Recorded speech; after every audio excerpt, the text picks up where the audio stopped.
Dumako na po tayo sa ating gospel reading and gospel reflection sa araw na ito.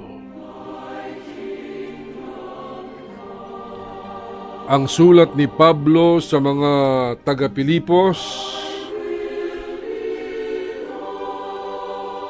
Kabanata 4, talata 10 hanggang 13.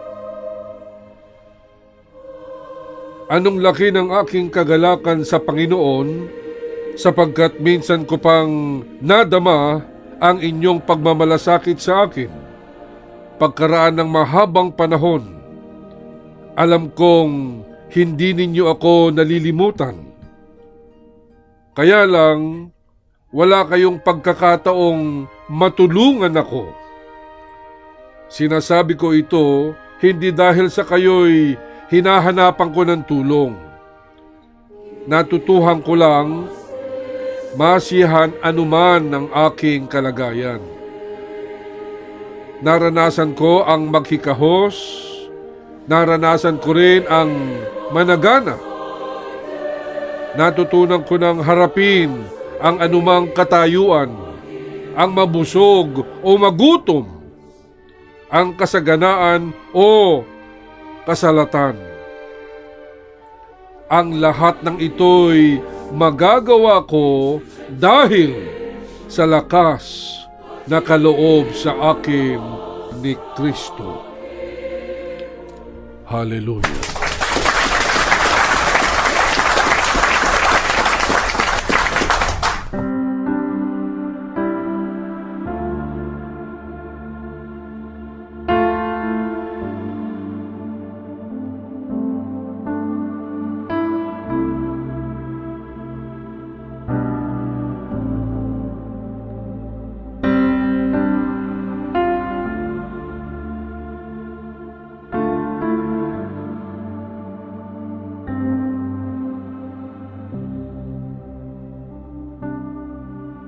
Ang lahat ng ito'y magagawa ko dahil sa lakas na kaloob sa akin ni Kristo. Hallelujah. The good news about embracing the Lord in your life, mga iniibig. Kung dati-rati po mabigat ang buhay, kung dati-rati we always complain about our daily struggles, our daily pains and bitterness, na napakabigat po ng buhay, mga iniibig. Bakit po mabigat? Sapagkat mag-isa mo lang na binubuhat ang problema mo. Mag-isa mo lang na nagpapasan. Pero ngayon na kay Kristo ka na, bakit all of a sudden gumaan ang lahat? All of a sudden, kayang-kaya mo nang buhatin at dalhin ang lahat. For a simple reason, mga iniibig. Sapagkat hindi ka na nag-iisa na nagpapasan. Hindi ka na nag-iisang nagbubuhat. Kasama mo na ang ating Panginoong Hesus sa pagharap ng anumang hamon at unos ng iyong buhay.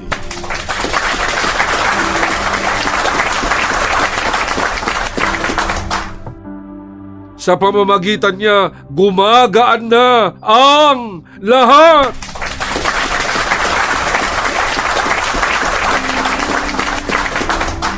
Hallelujah. You cannot bear the challenges in your life, mga iniibig, kung wala ang Panginoong Hesukristo sa iyong buhay.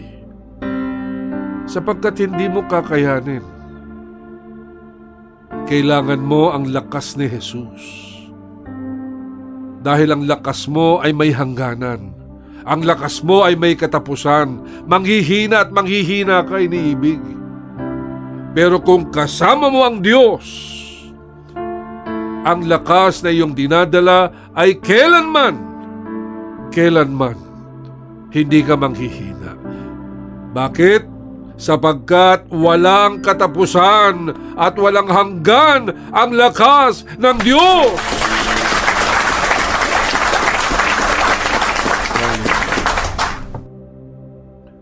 Kanya, isuko mo ang lahat sa Diyos, iniibig. Surrender it all to Jesus.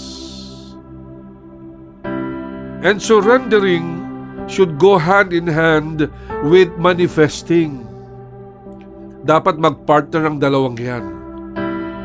Because if you declare that Jesus Christ is your Lord and Savior, if you declare that you have a personal relationship with Jesus, if you declare that you have surrendered your life to Him, therefore, Jesus should also manifest in your life.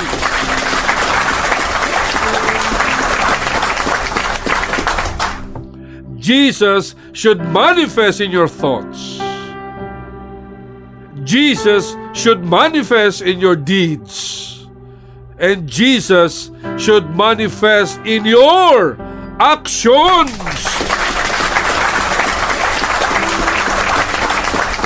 Mga iniibig,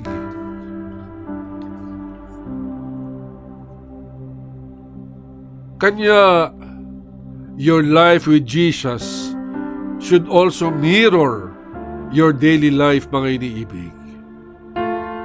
Your relationship with Jesus should also reflect in your daily life. Again, inuulit ko, mga iniibig. Your relationship with Jesus Christ should reflect in your daily life. What distinguishes us from the others, mga iniibig? Ano po ang pinagkaiba nung wala pa si Kristo at nung nandun na si Kristo sa ating buhay? Nung dating hindi ka pa Christian at ngayon ay Christian ka na, and if you truly have embraced Jesus, mga iniibig, pansinin po ninyo, ang dating mahirap mong gawin noon, hindi na siya mahirap gawin ngayon. Madali na lang siya para sa iyo. Kung noon, mataas ang pride mo, pero dahil kay Jesus, wala ka ng pride. Kung dati mainitin ang ulo mo, ngayon na kay Jesus ka na, marunong ka ng kumalma. Kung dating mayabang ka, ngayon, mapagkumbaba ka na. Humble ka na. Kung dati inggitero ka, ngayon, secured na secured ka na. Kung dati ay insecure ka, ngayon, wala ka ng insecurities. Kung dati-dati ay mukha kang pera, mga iniibig, now, you share your blessings.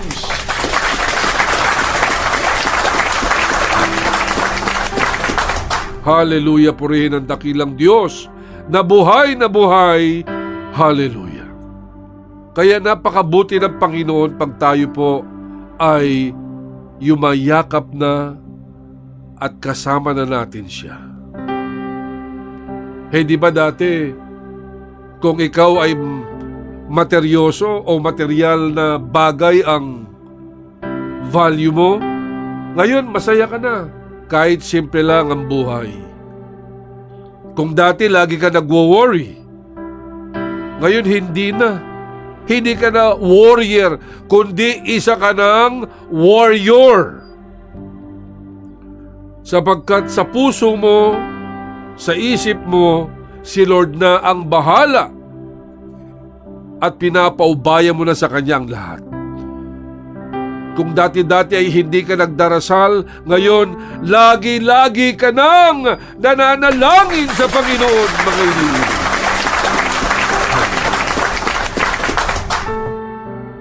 Bakit nga ba ganun na lamang ang dakilang pagbabago sa ating buhay?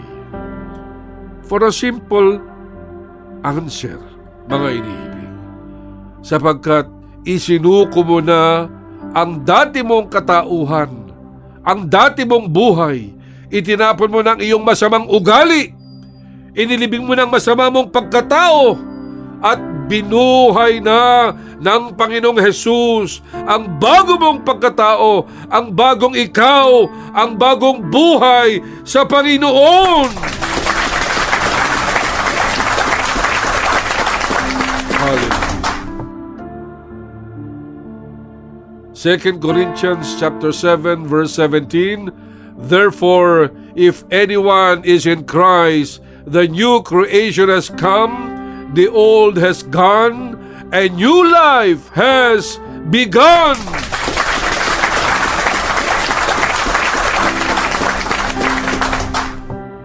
Kanya kayo pong nanonood at nakikinig ngayon, mga iniibig, lalong-lalo na ang mga bago ho natin mga listeners. Ask this very important question to yourself. Tanungin mo ang iyong sarili. Do I live now for Jesus? Does Jesus Christ live in me? Does Jesus Christ manifest now in my life? Nabubuhay na ba ako sa Panginoong Hesukristo? Only you can answer that question, mga iniibig. Ikaw lamang ang makakasagot niyan. I'm pretty sure sa mga iba po ayaw pong sagutin ang tanong na yan sapagkat mahirap daw mabuhay kay Kristo at hindi daw nila kakayanin na bitawan ang mga kasalukuyang nagaganap sa kanilang buhay. Nakakalungkot, mga iniibig, sapagkat mas matimbang pa ang buhay sa sanlibutan kaysa buhay kay Kristo. Sapagkat bakit mo pipiliin ang madilim na buhay na yan, ang buhay na may dala-dala kang galit sa puso mo, may hinanakit ka sa puso mo, buhay na patuloy ang bisyo mo na sisira sa iyong katawan, bisyo sa alak, bisyo mong sigarilyo, ang bisyo mong droga. Talo ka dyan, iniibig. Talong-talo ka dyan. Sa huli, ikaw ang mapapahamak. Kanya magising ka sa katotohanan habang maaga pa, iniibig. Magsisi ka at papasukin mo na si Jesus sa iyong buhay.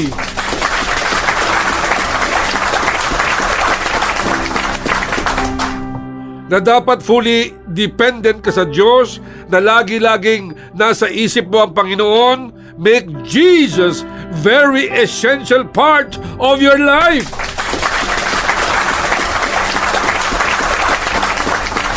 That you depend on Him, that you cannot live without Him. He is your air, He is your water, He is your nourishment, and you will be drained without the presence of the Lord. You will have hunger without Him, and you will die without Him.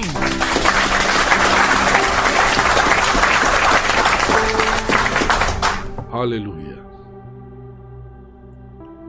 Kanya, surrender it all to Jesus, mga iniibig. Isuko mo ang lahat-lahat sa Diyos.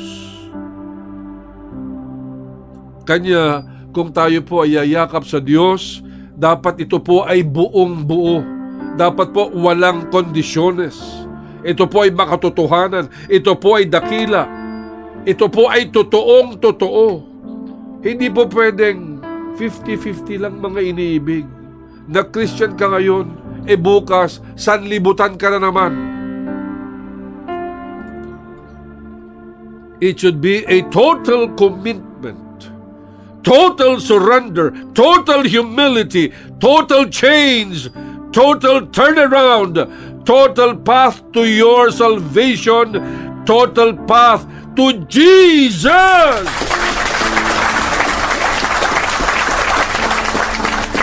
Hallelujah. It's all about total surrender mga iniibig. Hindi po ito optional. Sapagkat you cannot declare God is alive in you if the devil's still in you. You cannot say Jesus is in you, but you're still practicing and embracing a wicked and evil lifestyle. Hindi pwedeng double life, mga iniibig. It's either you are with the Lord or Jesus is out in your life. Hallelujah. Kanya wag ho tayong maging Kristiyano sa nguso, mga iniibig. Dapat Kristiyano ka rin sa puso. Mahalagang buhay ang Diyos sa buhay mo, iniibig. Sapagkat kung buhay ang Diyos sa iyong buhay, ay buhay na buhay ka din. Pagmasdan po ninyo, marami po mga taong buhay. Kung titingnan mo sila, they are alive. Buhay sila. But deep down inside, I'm sorry to say, but they are dead. Sa panlabas na anyo lang silang buhay. Pero sa loob, isa ho silang malamig na bangkay, mga iniibig. Bakit? Sapagkat wala si Jesus sa kanilang buhay. Kanya, wala ho silang sigla. Wala na ho silang lakas. Wala na ho silang inspirasyon. There is no more drive. No more energy, no more dreams, no more hopes, because they have already given up. They have given up life's battles and challenges. Sumuko na ho sila, totally. And because of this, they have become dead inside, mga iniibig. But if Jesus is alive in their hearts, in their life,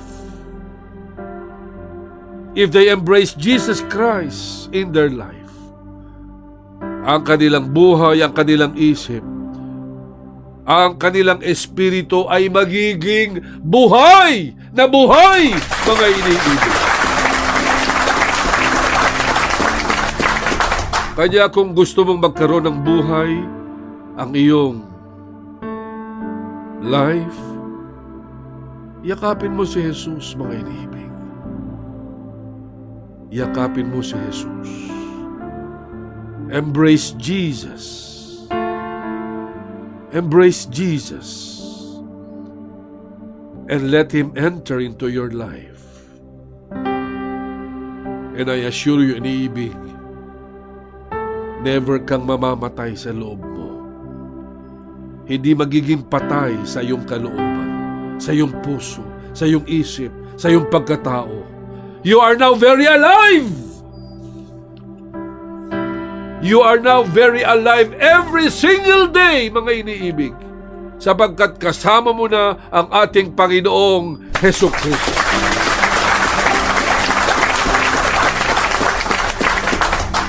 Kanya ikaw na nanunood at nakikinig ngayon, are you still dead inside? Patay ka ba sa loob mo? Have you lost hope? Have you given up your dreams? Sumuko ka na ba? Huwag, iniibig, huwag. Sapagkat ang sarap mabuhay sa Panginoon. Napakadakilang mabuhay kasama si Kristo. Kanya resurrect your dead spirit. Resurrect your dead energy. Resurrect your stamina. Resurrect yourself to the Lord. Resurrect your faith. And let Jesus come in. Let Jesus come in. Let Jesus come in. And you will be alive again.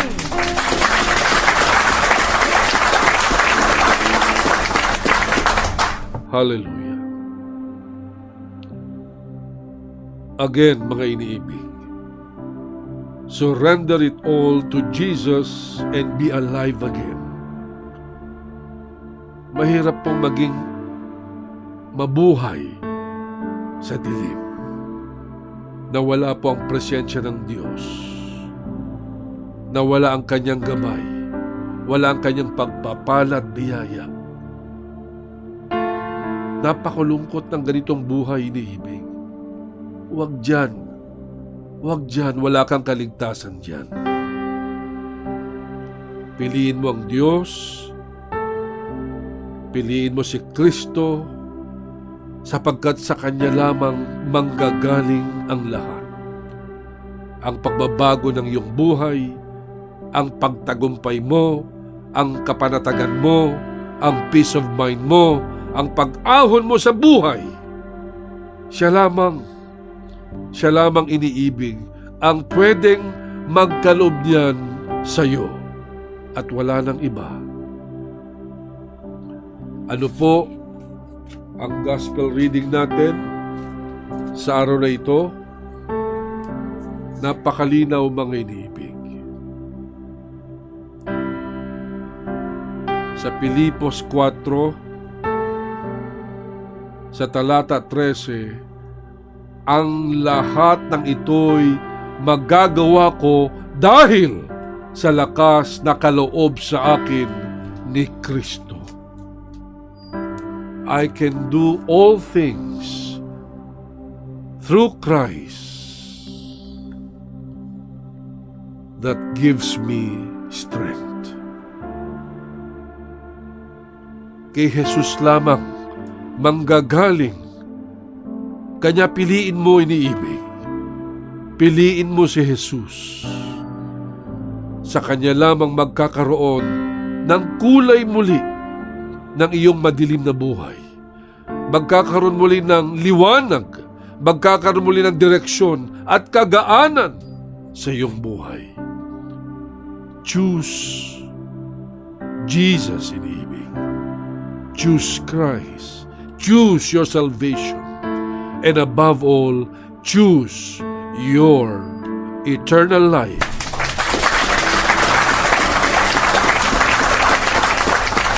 With the Lord, forever and ever, in heaven, in all of His glory.